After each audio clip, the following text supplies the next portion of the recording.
Exercise 11.3 से question number 4 करेंगे। A gardener wants to fence a circular garden of diameter 21 metre.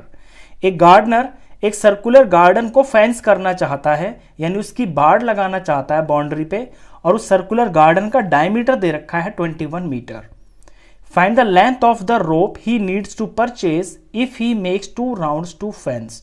तो बताइए उसे कितनी लंबी रस्सी चाहिए अगर उसे 2 राउंड लगाने हैं। लेट सपोज ये आपका सर्कुलर गार्डन है, तो यहां से लेके यहां तक 1 राउंड लगेगा रस्सी का, और फिर दोबारा से यहां से लेके यहां तक ये दूसरा राउंड लगेगा। रस्सी से इसकी फेंसिंग करनी है, तो कितनी लंबी रस्सी चाहिए। नंबर 1 तो यही निकालना है कि लेंथ ऑफ रोप निकालनी है। आगे also find the cost of the rope if it cost ₹4 पर मीटर। और अगर ये जो रस्सी है ये ₹4 पर मीटर, यानी 1 मीटर रस्सी 4 रुपए की आती है, तो ये जो रस्सी होगी ये टोटल कितने रुपए की आएगी ये भी बताइए।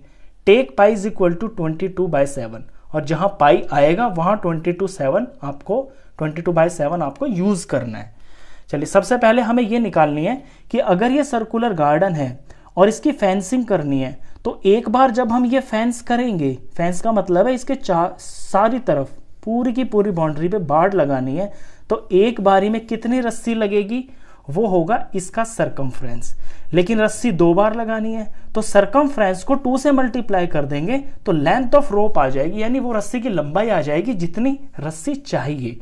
तो लेंथ ऑफ रोप नीडेड हो जाएगा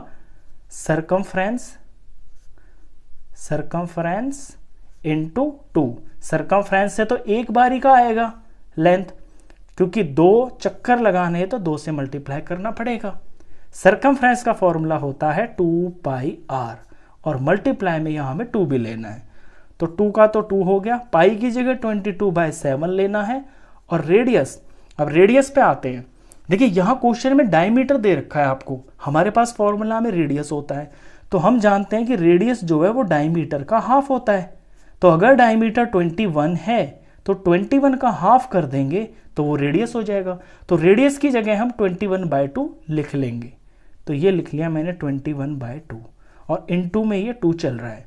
अब इसे सिंप्लीफाई कर लेते हैं, काट के हमारी लेंथ आ जाएगी रस्सी की। 7 से 21 कट रहा है, मैं यहाँ 7 और 21 को काटता हूँ 7 के टेबल से। 7 1 जा 7, 7 3 जा 21। ये 2 इस 2 से कट गया, 2 1 जा 2 और ये 2 1 जा 2। ऊपर 22 को 2 से मल्टीप्लाई किया तो 44 आ गया।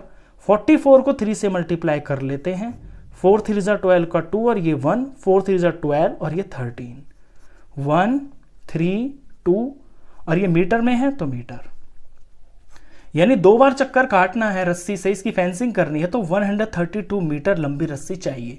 ये तो एक बात हुई। अब इस रस्सी की हमें कॉस्ट भी बतानी है। कॉस्ट का रेट दे रखा है, देखिए कॉस्ट ऑफ रोप हो जाएगी लेंथ इंटू रेट। लेंथ का मतलब है कितनी लंबी रस्सी है, वो है 132 मीटर, और रेट का मतलब है किस भाव से है वो रस्सी, तो 4 रुपए की 1 मीटर है, तो हम लिखेंगे ₹4, और पर ये बटा जो होता है ये पर का मतलब ये पर मीटर। 1 मीटर 4 रुपए की है, तो इसे इस तरह से लिखेंगे हम रेट को। अब यहां मीटर से मीटर कट जाएगा, ऊपर 132 की 4 से मल्टीप्लाई हो जाएगी, तो इसे 4 से मल्टीप्लाई कर लेते हैं। 4 2 जा 8 हो गया, 4 3 जा 12 का 2 हो गया, ये 1 हो गया, 4 1 जा 4 और ये 5 हो गया, और ये रुपीज है तो रुपीज में ही आपका आंसर आएगा, तो 528। तो वो जो रस्सी आएगी वो 528 रुपीज की होगी। क्वेश्चन खत्म।